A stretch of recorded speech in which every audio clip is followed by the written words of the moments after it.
a Justin Jefferson contract extension, Rick Spielman's TikToks, multiple Pokémon questions. It's Twitter Tuesday, just an average Twitter Tuesday on the Locked On Vikings podcast.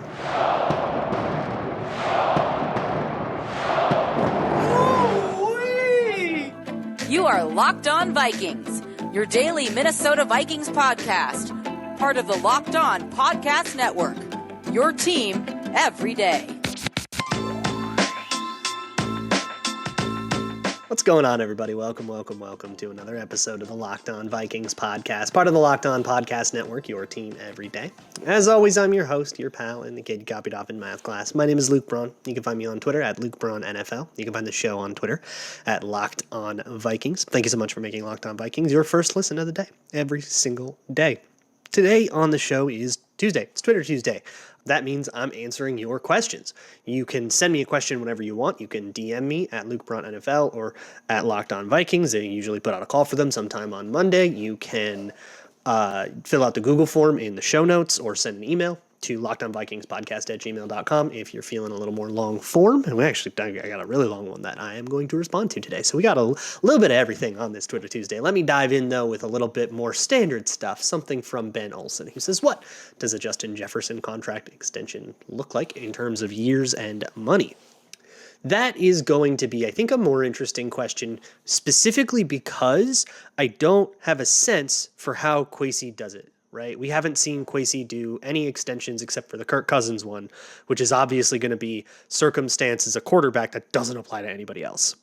That said, I think it's pretty much you can lock it in that Justin Jefferson will get him an extension at whatever the market rate is, or if the Vikings, for whatever reason, don't want to do that, they'd trade him away to another team that'll give him a market rate extension. That would be insane. I really don't see that happening. But either way, Justin Jefferson's getting paid, right? Essentially, the answer becomes, what is market rate? And that is going to fluctuate a lot. It's going to depend on the cap environment and the exactness and all that stuff. But I would say the one Cooper Kupp just signed is a pretty good proxy. I would say it'll be something like that. I think he will. There's a really good chance that you see headlines that are like Justin Jefferson, highest paid wide receiver ever, or something like that before he gets leapfrogged by somebody, 2 seconds later. But that is where I think that will be. Now, in terms of actual structure and all that stuff, the tricks that the Vikings can use to make it so that isn't quite as much of a burden as it will be for other teams, that is a much different question, and we just don't know a lot about how Kwesi attacks that. However, Rob Brzezinski is still in the building, and I would kind of guess that he's going to keep structuring contracts the way he structures them. It's pretty good. I don't really know how you'd change that, which means you would have a couple of years where the cap hit isn't too bad, and then in year 3, the real money starts to kick in, and then in year 4, the guarantees sort of taper off. And it becomes a more malleable contract with restructure potential and stuff, and then you can restructure and extend and just kind of keep on working it from there, and before you know it, the dude's played here for 8 years and never really cost that much for any of them. I would imagine it looks something like that. In terms of what that is, the Cooper Kupp deal is $75 million guaranteed. He'll make $110 million over the next, I think, 5 years. So what's that? $22 million a year? Somewhere in that range, like average. But it'll be one of those things where the real money doesn't kick in until $22 million a year doesn't feel like that much anymore. Remember, 10 years ago, anybody that wasn't a quarterback making more than $15 million a year was unthinkable, unheard of. The environment changes a lot, and it's better to think of like percentage of cap and all that stuff. But I think the more detailed version of that conversation is one we can have at a later date when it's a little more relevant. Andrew asks, as someone else who was born in Minnesota but now lives in California, I'm curious what you miss the most about Minnesota. For me, it's the snow. Aside from the obvious answer, family and friends and stuff, the winter is a big one. I liked the winter. Everybody's like, oh, you got out of the cold when you went to California. I never minded. I would much rather be cold than be hot. And it was like 100 where I live today. So I'd give me 0 over 100 any day. I liked the snow. I hated driving the snow. The snow got annoying after a while because it meant it was so much more of a pain in the ass to get around. But I do miss the cold. Sometimes I'll go home for like Christmas and I'll just like walk outside real quick and just like give me like a couple of those sharp like lung collapsing breaths of like 10-degree air brings me right back to when I was like 12 years old. There's just like a nostalgia to it now. I like the winter. I was always one of those weird romantics that liked the winter.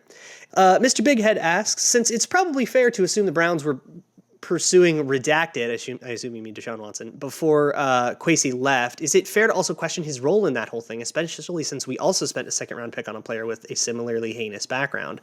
I wouldn't call Ed, I mean, Ed Ingram's allegations are horrifying. Like, they're really rough. Deshaun Watson's allegations are like that of a serial predator that shouldn't see the light of day again. Comparing those two, I think, is probably minimizing Deshaun Watson's allegations. I wouldn't want to do that.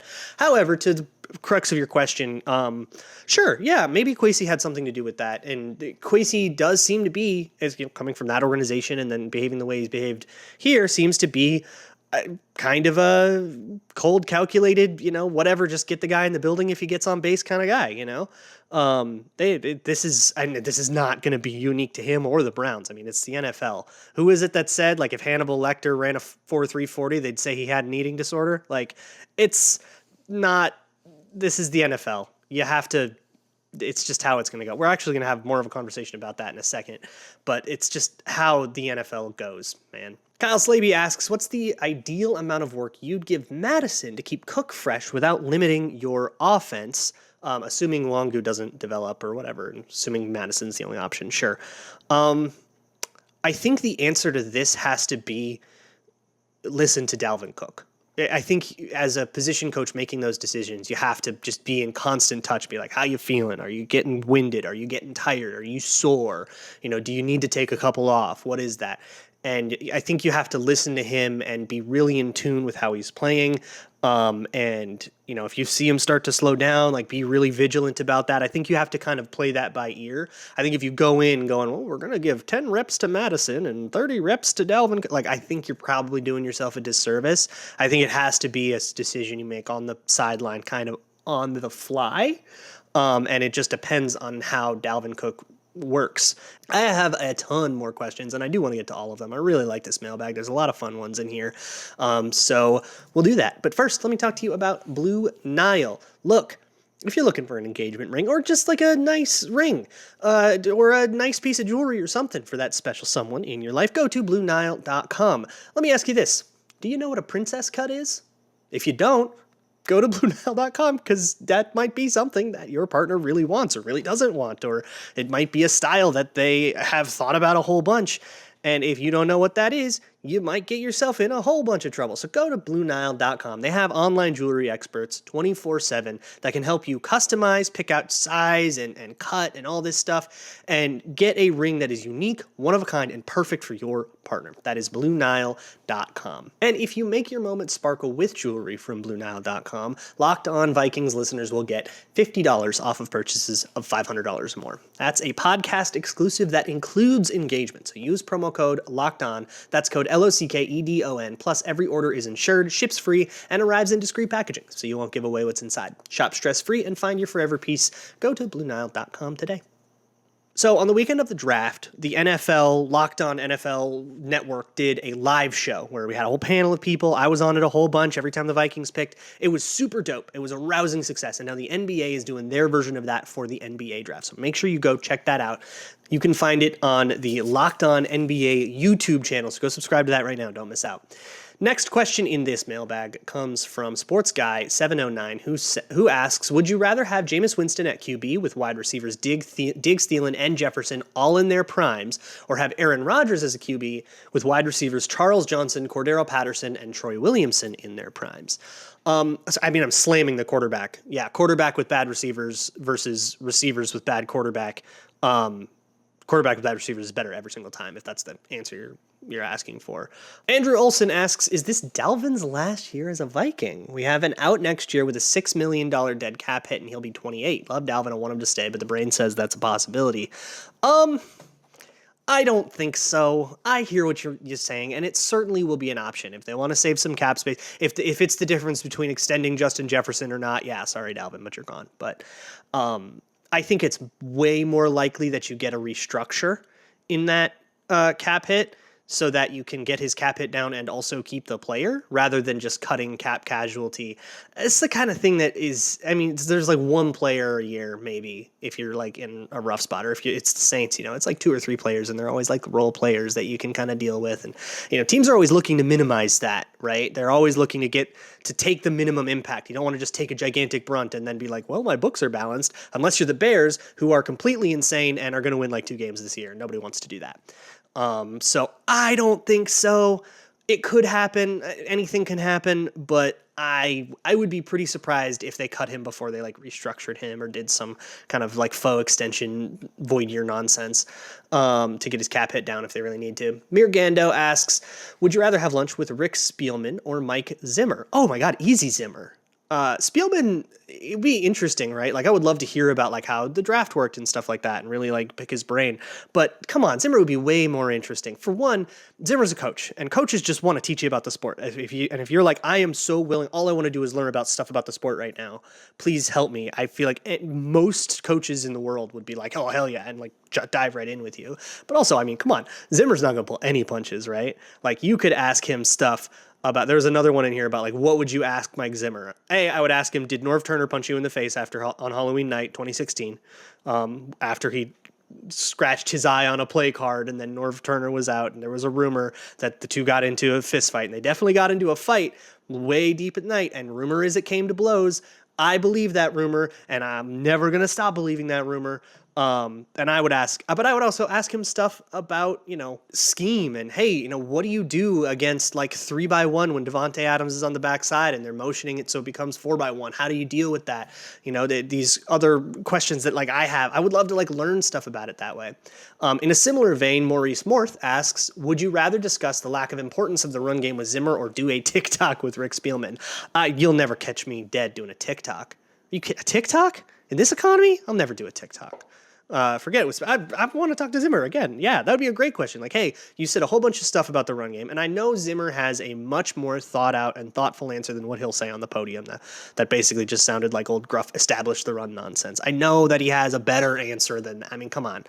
And I would love to hear it. I would love to be like, okay, look, I know you talked about how like you're really committed to all of this. What does it mean to establish the run? What are you like in specifics? What are you trying to do? Are you trying to set up specific plays down the line by running specific run plays? Are you just trying to hit a certain threshold of we ran 8 times and now they should be that tired? Or what are you doing? What is the actual logic here?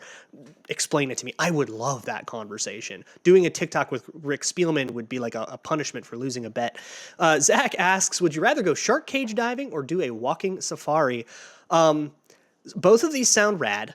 I would be pretty into both of them. But funny story, a bunch of years ago, I worked for a subsidiary of Discovery, and we did a thing with them for Shark Week. We actually sent a couple of people down into a shark cave, and I was very close to being one of them, and I ended up not getting picked to do that project, and I was super bummed about it, so I would absolutely do the shark cage because I kind of want to do that. Linwood asks, top 10 Vikings on the roster. You guys got to stop asking me to do lists. I don't know. The top 2 are Jefferson and Daniil Hunter. Now I'm bored. Yep, and then, I don't know, there's like 15 players in the next tier. Straw Yacht asks, when will the Vikings finally sign Baker?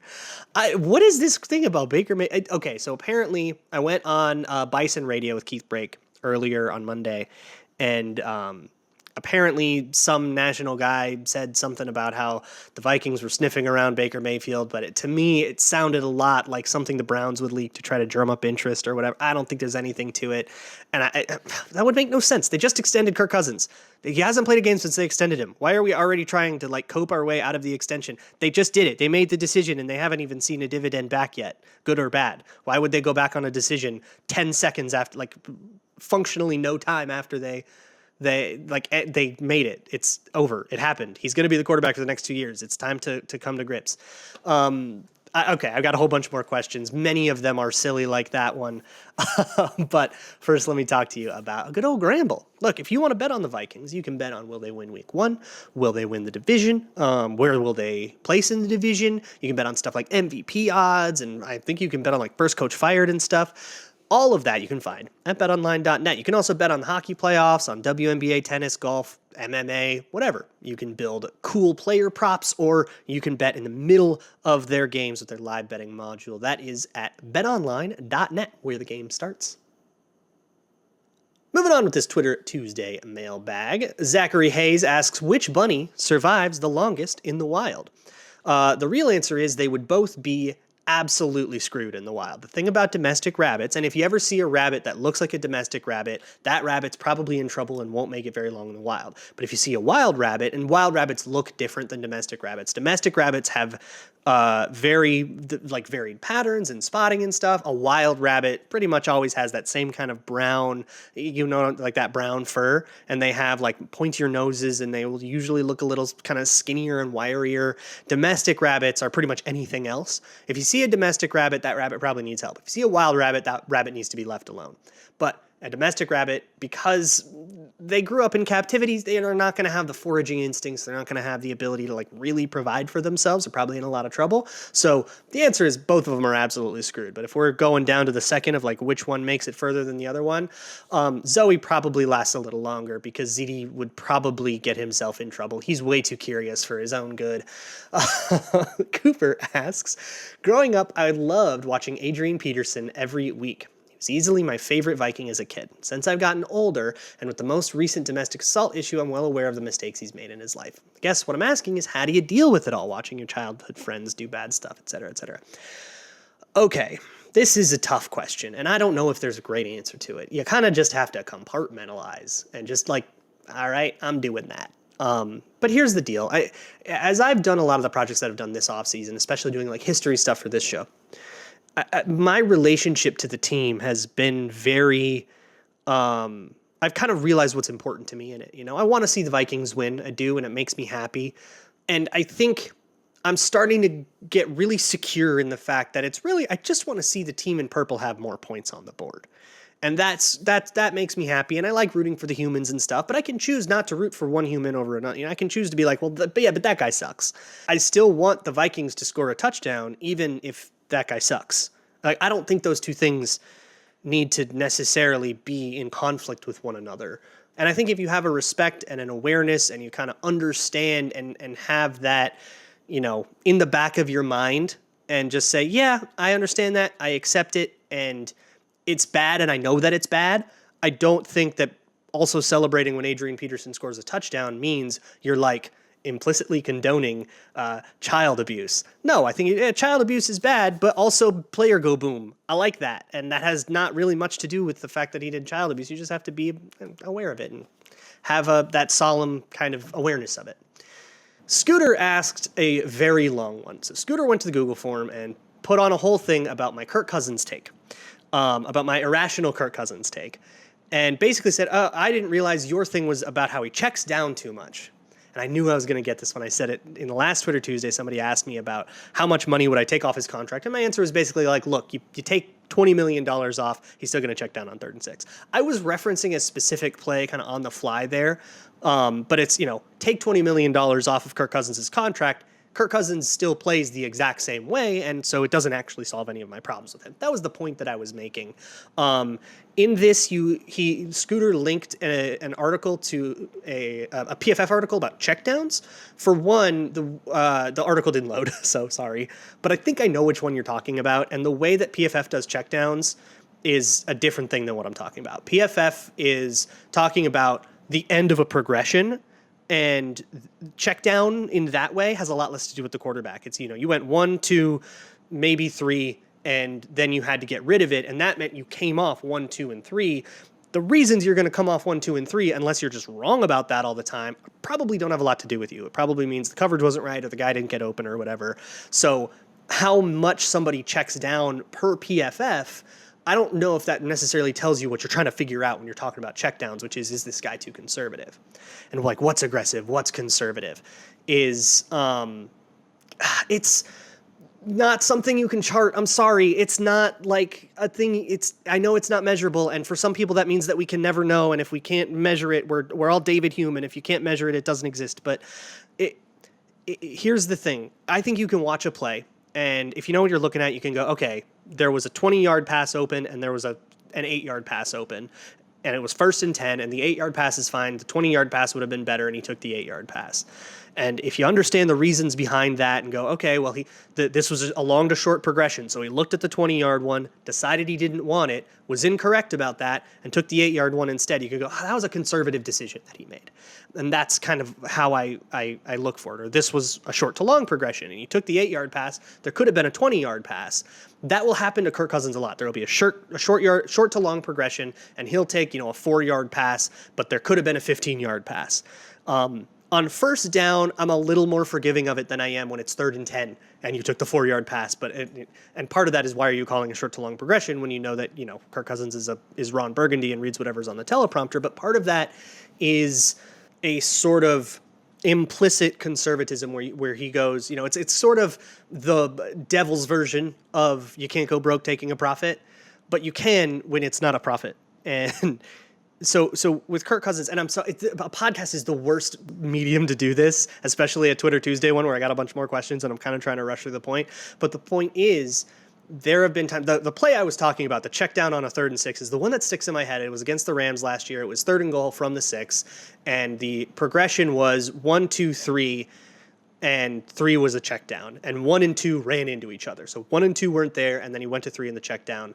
But the check down was covered. It was a flat to Alexander Mattison, and it was covered. It could have just as easily been an interception as a catch.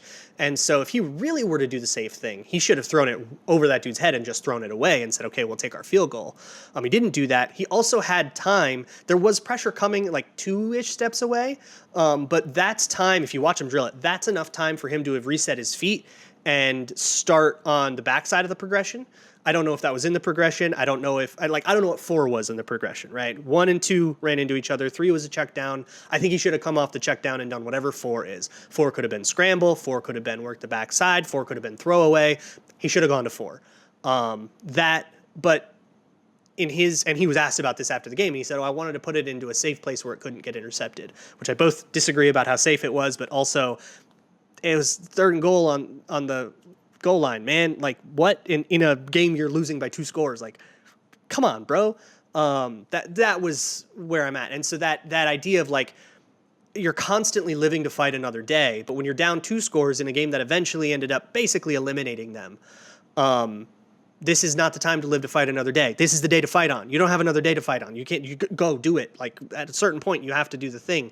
It's the quarterback version of passing up a 4th and 1 for the game to come down to a 4th and 10 later. Like, you're not going to get a better opportunity, and that could have been a better opportunity. But so that's where I was at on the check down thing. It was a big, long explanation. Your question is, what available QB would you rather have? Which I think is a dishonest reframing of it, because I can criticize Kirk Cousins without another like superstar free agent hitting the market. I don't need, Tom Brady was available a couple years ago. Matt Ryan was on the trade list. So like, there are a couple, but I don't need those guys to say like, this is a problem with Kirk Cousins, and I think this problem is bad enough that it prevents them from being a Super Bowl team. But if you reframe it and go, well, it's not like Patrick Mahomes are coming along every day. It's like, well, no, but that doesn't mean that we just, I guess we can't talk about our quarterback. Shoot. Next time Patrick Mahomes hits the free agent market, though, you best believe I'm going to start criticizing Kirk Cousins for checking down on 3rd and 6. Like, that's not how this works, man. I hope I explained that a little bit better, that it's this general conservatism, but if you're going to try to measure conservatism, don't come back to me with like an average depth of target stat. That's a scheme stat, Don't come back to me with what PFF looks at checkdowns. That's a different thing. One last thing on this. Sorry, this is something that I want to make sure I clarify. There's a lot of new listeners, people on YouTube and stuff that don't really know my take here. I am of the opinion that Kirk Cousins gets a little tunnel vision sometimes. Not that he stares down a guy, but that he is not a peripheral vision kind of quarterback, right?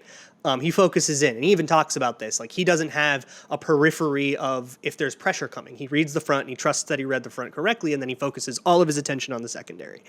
And that's why he takes a lot of sacks, and it looks like he doesn't see him coming, because he doesn't see him coming. And he believes that that's correct, and he says, that's the way I do it, because I like focusing my mental energy on the secondary, and I just kind of have to trust that I've set the protection properly. And that's just the way he plays. I think it's a bad idea. I think it gives him a reputation for not being very good in the pocket, because, hey, that's a problem. That's going to make you not very good in the pocket when the pocket's messy. What that kind of leads to as well is when you're going through a progression, it's like, okay, you're looking at one, and you're only looking at one, and one's either there or he's not, and then you move on. And he can process that very quickly, but he's not looking anywhere else. And so, when you're looking at 1 and 1 is there and 1 is an 8-yard pass, but 20 is also there, some quarterbacks see that. What separates the Matt Ryans, the Aaron Rodgerses, to go all the Mahomes and the Rodgers and all this stuff, but yeah, even the Matt Ryans, or I think Stafford's good at this, if you ask me. They'll see that. They'll say, oh, that 8-yard is there, but in my periphery, I also notice that there's a guy streaking down the field on a deep post, and I'm going to throw it to the deep post because I saw it.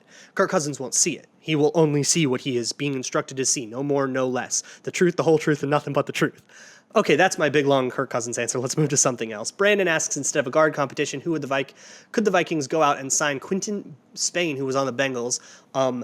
Probably not. Quinton Spain's pretty bad, if I remember. He's been bad for a few years.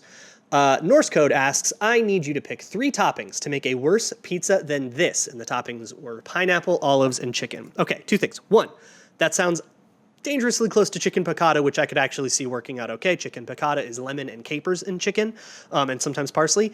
An acid, sort of vinegary dill, other acid, and then chicken. Acid on pizza is good. Tomato is an acid. Everybody knows that acid goes well with fat, and that's why pineapple on pizza is good. And if you disagree, you're just a kid, and that's okay. So if I need to come up with something worse, that's not going to be very hard because that sounds weird, but like it could possibly work. So I'm going to go for 1, anchovies. Anchovies are disgusting and nobody serious likes them. And then I'm going to add a weird herb like mint that doesn't go with anything. And then I am going to add peaches so that you've got that orange juice and toothpaste. Or you know what? Mandarin oranges, like out of a cup. Mandarin oranges, mint, and anchovies. Cho asks, what are your top 5 TV shows of all time? Then pick a current Viking you think is either most likely to love that show or exemplifies its narrative. For example, Frasier equals Kirk Cousins. I refuse to give further explanation. No explanation needed. That makes perfect sense. Top 5 shows of all time. Breaking Bad comes to mind. Breaking Bad, I even liked the Fly episode. Or I get the Fly episode at least. That is a very chaotic show that's always kind of its plot is always scrambling. They're always 2 steps behind and just kind of trying to just like scrape and claw their way to the next thing. So I'm going to go with Oli Udo for that. It kind of exemplifies his guard play. The next show, I'm probably only going to do like 2 or 3, let's be honest. I'm going to go with The Wire. The Wire has all sorts of complexities. It's very deep, and yet at the same time feels like it's simple and focused. Like it has a very honed in idea of what it wants to be and the message it wants to have, and yet there's so much going on and it all works in tandem with itself, and that's Harrison Smith. Yep, that's going to be it. I'm only going to do 2 shows. Rasta Pasta asks, scrambled eggs, stuffed hot dogs, yes. And now I have 2 Pokemon questions. The first one comes from Kurt with 2 C's, who asks, what Pokemon type gym leaders are the following? Jefferson, Kendricks, Hunter, and Cousins, or pick whoever you want. All right, similar. You guys keep doing this. Stop sending me things about what are your top 20? Please, Jesus, just I do 3 things max. All right. Anything that you ask me to do more than 3 things, I'm doing 3 of them max. So Jefferson, okay, Cousins is a normal type for sure, because it's probably above average. Normal type is a little underrated. It's boring, but it works. And they have stab moves like headbutt and stab tackle and stuff that are really good early game, but eventually they'll fall off, and you're not going to go to the promised land on normal types alone unless that's the challenge run that you're doing. So normal type for Kirk Cousins. Danielle Hunter, we'll go with fighting type. That seems to make sense. Justin Jefferson, I'm going to go with dark type. He's a very deceptive route runner, and dark types are all about deception and all about having lots of little tricks up your sleeve to mess with you. Yep, that's 3. We do max 3. Okay, Kyle Slaby asked one. It's huge. I'm going to tell you right now. The football conversation is over. This is not a football question, and it's the last question. If all you wanted to hear is football stuff, I'll see y'all tomorrow. With that said, if you are willing to continue onto this journey, Kyle Slaby asks, Pokémon is a franchise based in the concept of multiverse theory. It's not even clear if all the animated seasons and movies are canonical, but in 1998's masterpiece, Pokemon the first movie, it is confirmed that Minnesota exists and is populated by Vikings. There's a reference in the anime that's like, Vikings live in Minnesota, so it implies that the Minnesota Vikings exist. So we know that at least one of the multiverses of the Pokemon universe exists with the Minnesota Vikings as a thing. Whether it's even football they're referencing is debatable. Let's assume it is. It is. There are linebackers in, I believe, the 5th generation. I believe in Black and White 2, there are linebacker trainers that are like linebacker Ed or whatever. So yeah, American football exists, so I'm pretty sure that's the Minnesota Vikings. Based on the fact that many societies live in harmony with Pokemon, one can assume that Pokemon could be playing football. Let's also assume the Vikings still aren't champions. It's multiverse, it's not Magic. Fair enough. So, which original 151 Pokemon would you draft to lead the Vikings to the Super Bowl? Is there a better answer than Machamp? It has to be Machamp. He has 4 arms, great stiff arm. I mean, this dude's the greatest running back of all time, right? And he could probably stiff arm any human to oblivion. The dude's never getting brought down. I think it's got to be, and he's got a low center of gravity too, because Machamp is like shorter than you'd think. It's got to be Machamp. All right, yep. This is what a disaster of an episode. I love it. I love Twitter Tuesday.